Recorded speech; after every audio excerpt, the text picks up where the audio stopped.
gente pensa em mobilidade, para o velho, a gente pensa em duas coisas. Uma é a perda da mobilidade que ele tiver e a outra é o transporte. E são os dois temas que normalmente se debate em torno desse tema principal. E a todos, eu queria agradecer principalmente a professora Neila e ao professor Neto pelo convite e agradecer a todos vocês pela paciência de nos ouvir. Agradecer a professora doutora Isabela, a doutora Joelina, a professora Noemi. A UMA, que é a Universidade da Maturidade de Tocantins, ela teve um filho, não sei se vocês estão sabendo. Vocês sabem disso? Nós somos o filho da UMA. Na verdade, nós somos a UMA DF, que começou agora em abril. Estamos com as nossas maravilhosas alunos e nós estamos aprendendo. Bom, pode passar. Então vamos falar um pouquinho de mobilidade e acessibilidade. Aí eu montei uma apresentação falando de transporte. Falei, vamos falar de transporte, né? Quando a gente pensa em mobilidade, para o velho, a gente pensa em duas coisas. Uma é a perda da mobilidade que ele tiver e a outra é o transporte. E são os dois temas que normalmente se debate em torno desse tema principal. E aí, dentro da escola, dentro da ciência de transporte, nós sempre estamos muito na busca da procura da evolução tecnológica para solucionar problemas. Sejam problemas de tráfego, sejam problemas de acesso, e aí se cria um monte de leis para garantir toda essa questão de segurança e essa questão de gerenciamento de demanda. Pode passar. Dentro disso, a gente começa então a trabalhar internacionalmente para o desenvolvimento tecnológico e dentro da tecnologia a gente trabalha educação e trabalha sustentabilidade. Tá bom, nós conseguimos grandes avanços tecnológicos na tecnologia dura, né? Que é essa coisa de você entrar no carro, o carro conversa com você, é aquele painel lindo, grande, não tem aquela coisa toda, e aí você dirige pelos números enormes, facilita um monte, eu concordo. E aí nós temos campanhas envolvendo a saída do carro e a utilização de bicicleta, de andar a pé. Isso tudo nos parece, no mundo científico, grandes evoluções. Pode passar. E aí, quando eu fui começar a estudar um pouco isso, porque na verdade, dentro da minha vida acadêmica, eu comecei estudando o velho, mas os produtos para o velho, eu pensava assim, quando eu tiver velho, eu não quero usar os produtos que os velhos usam hoje, porque eles são de outra geração. Quando eu chegar lá, eu quero usar os produtos que eu vou querer usar. Só que ninguém estuda isso. Todo mundo fica tentando colocar a goela abaixo aquilo que a gente já tem pronto. É o que a gente chama de demanda empurrada. Eu não quero usar um vestido comprido porque eu estou velho, eu quero usar mini saia. Quem que manda nisso? Sou eu. Então, nos inícios da minha vida acadêmica, eu fui todo montado em cima disso. E aí eu comecei a ir para o lado da segurança e da estética, porque eu sempre fui muito vaidosa, minha mãe é muito vaidosa. Minha mãe tem 74 anos e agora ela fez uma plástica porque ela disse que estava enjoada do nariz dela. Tudo bem, e ficou linda, gente. Hoje a Luciana Vulcão, ela diz que ela é minha irmã. Então eu estou pensando também em fazer uma plástica. O que aconteceu? E aí eu fui trabalhar toda essa questão de transporte. Nesse inteirinho, nós tivemos a grande contribuição da UMA do Tocantins, que nos teve como uma mãe, nos amparou e começou a nos ensinar nessa caminhada.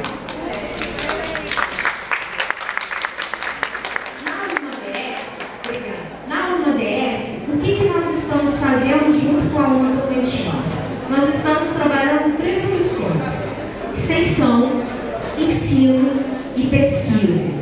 E foi muito interessante o fato da outra mesa ter vindo antes, porque ela, na verdade, teve aderência total com o que nós vamos falar aqui.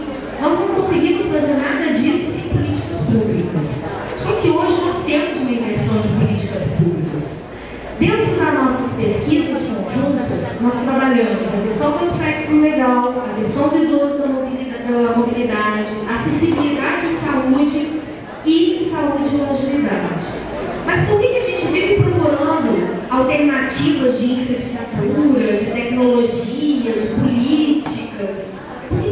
faz tudo isso? Isso tem um motivo. É porque a gente, na verdade, a gente quer qualidade de vida. A gente quer estar tranquilo no espaço que nós temos. E isso é uma questão, sim, de longevidade e de saúde. A gente olha para o envelhecimento. Primeira pergunta que eu me faço, porque eu sou da área de exatas, eu olho para os números, né? E aí quando eu vejo os números eu me assusto. Porque eu penso assim, gente, olha, todas as políticas públicas, todos os planos, os programas, as atividades que a gente faz hoje, a gente faz contando que os velhos são minoria. Ou não?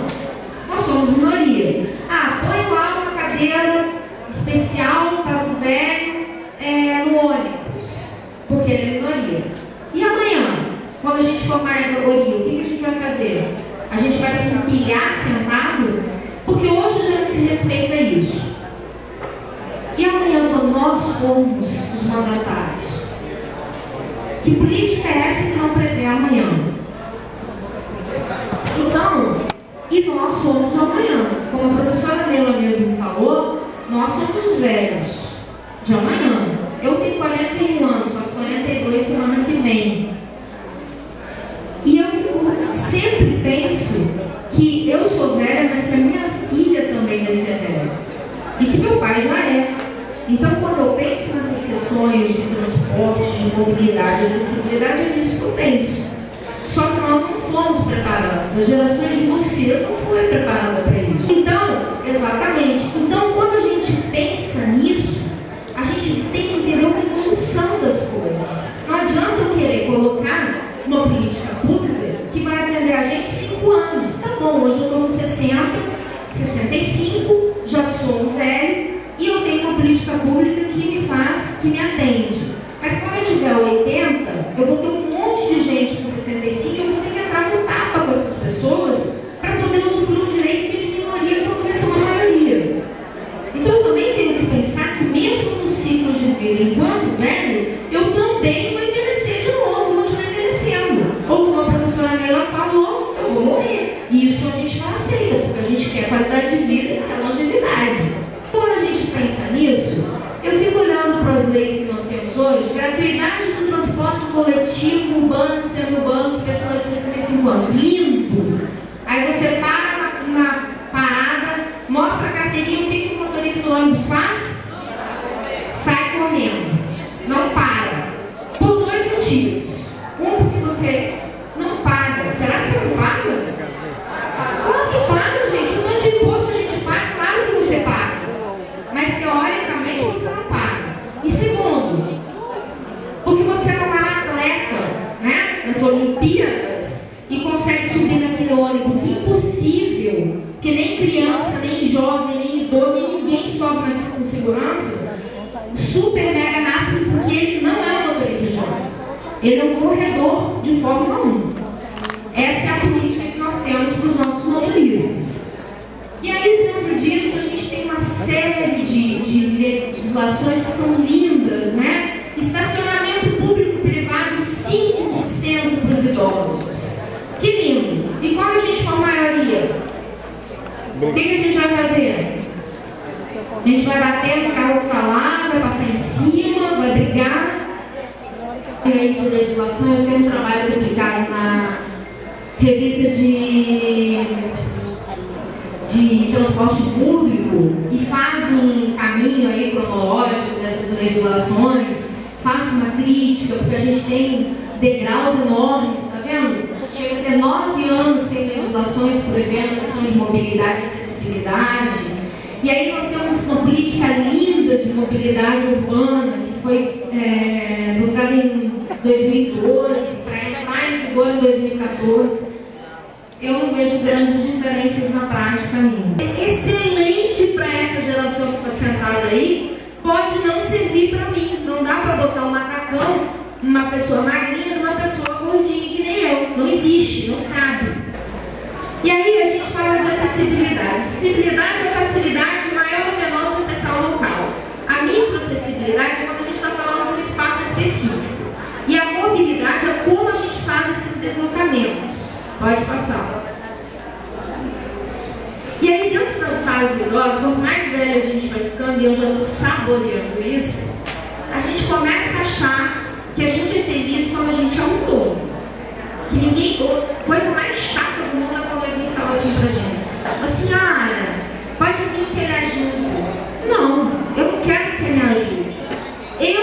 pedir ajuda na hora que eu achar que eu preciso.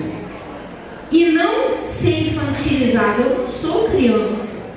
Eu quero ser velho como eu tenho direito de ser. Mas eu quero ser respeitado para na hora que eu quiser, a minha autonomia precisa ser respeitada. E aí entende-se que a dependência ela tem que ser autônoma. Gente, olha isso aqui. Isso aqui são calçadas. Dá para andar aqui? Não dá. Não é porque eu sou velho ou não sou velho. Não dá para andar aqui. Se eu sou jovem e ando aqui, eu caio, quebro. Quando eu ficar velho, eu já vou ter um problema a mais porque eu tenho uma calçada desse jeito. Mais de 64% dos velhos andam de ônibus. Passa para mim mais uma foto, por favor. Esse é um ônibus moderno, internacional. Sabe o que a gente faz mundialmente? A gente abaixa o ônibus. Não sou eu que tenho que dar um passo enorme. É o ônibus que tem que ser rebaixado. Não faz sentido isso. E aí a gente copia um modelo que é lindo, arquitetônico, maravilhoso de Curitiba, ganhou um monte de prêmios, mas na década de 80. E a gente eleva as paradas e eleva o chassi do ônibus. Se tiver um incêndio do ônibus no meio do caminho, o que acontece com a gente que é velho, que tem dificuldade para descer? Morre queimado. E aí a gente prima pela beleza, ainda mais a mulherada, né? Onde você fica na casa que não tem a beleza? A gente enche tapete. A casa já foi constituída com uma escada, a gente está com tapete. O que é isso aqui? Pega bobo. É assim. Se você escorregar aqui, já era. Independente de ser jovem, de ser velho. E o velho? Piorou. Porque a gente... E aqui? Essa foto tá ruim, mas olha só. Tá vendo aqui uma barrinha? Isso é antiestético? Ficou feia a casa? Não. E é seguro? É. E é autônomo? É. Isso é um banheiro com estética lindo. Olha lá, o banheiro que eu queria pra mim, o meu é a metade. Mas esse é um banheiro lindo, com estética e com segurança. Esse banheiro ainda combinava uma coisinha, que é esse degrauzinho aqui, podia estar retinho. Pode passar.